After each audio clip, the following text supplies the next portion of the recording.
Қазір біздерге қажет үшінші ақпарат электрондық цифрлық қолтаңбаны алу үлгісін көрелік.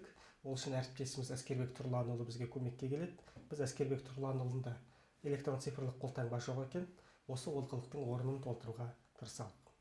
Ол үшін сайтқа назар аударсақ, оң жақ жоғарғы шетте ETSQ алу деген батырма бар. Осы батырмаға басамыз. 3 қадамнан тұрады. Екінші қадам онлайн өтінім беру. Жеке тұлға үшін онлайн өтінім беру. Пайда болған келісімге құсбелгі салып келісемін деп басамыз.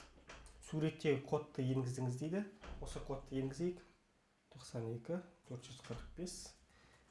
Әскербек Тұрланұлы жеке сәйкестендіру номеріңізді айта қойыңыз. 9002 93 23 301 301 950. Жеке сәйкестендіру номерін тексеру батырмасын басалық. Міне жүйе біздің тыңдаушымызды анықтады. Электрондық почта терелік. Әскербек 4205 болу керек. 4205 собачка mail.ru. Елді мекенді.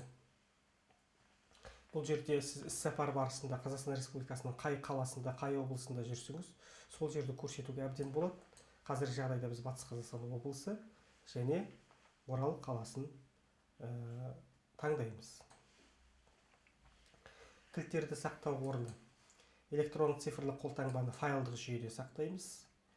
Ол үшін арнайы бір папка ашуымыз керек. Ол папканы қазір біз Әскербек және бүгінгі мерзіммен сақталық. 13.04.2016. Өтінім беру батырмасын басамыз. Міне жүйе бізге сіздің өтініміңіз сәтті құрылды деген хабар беріп отыр. Өтінішті PDF форматында немесе Word форматында жүктеп алуға болады. Қазіргі жағдайда PDF форматында жүктеп алдық. Пайда болған өтінімді принтерден басуға команда бере аламыз.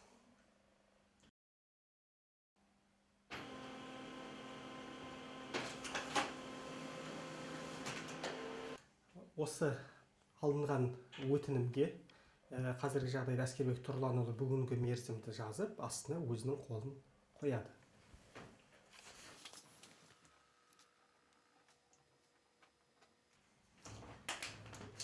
Және де осы өтінімді әрі жеке куәлігін алып, Әскербек Тұрланұлы осы Орал қаласында халыққа қызмет көрсету орталығы қызметкерлеріне барып, бүгінгі күні осы әрекет аяғына шейін жеткізуге әбден болады.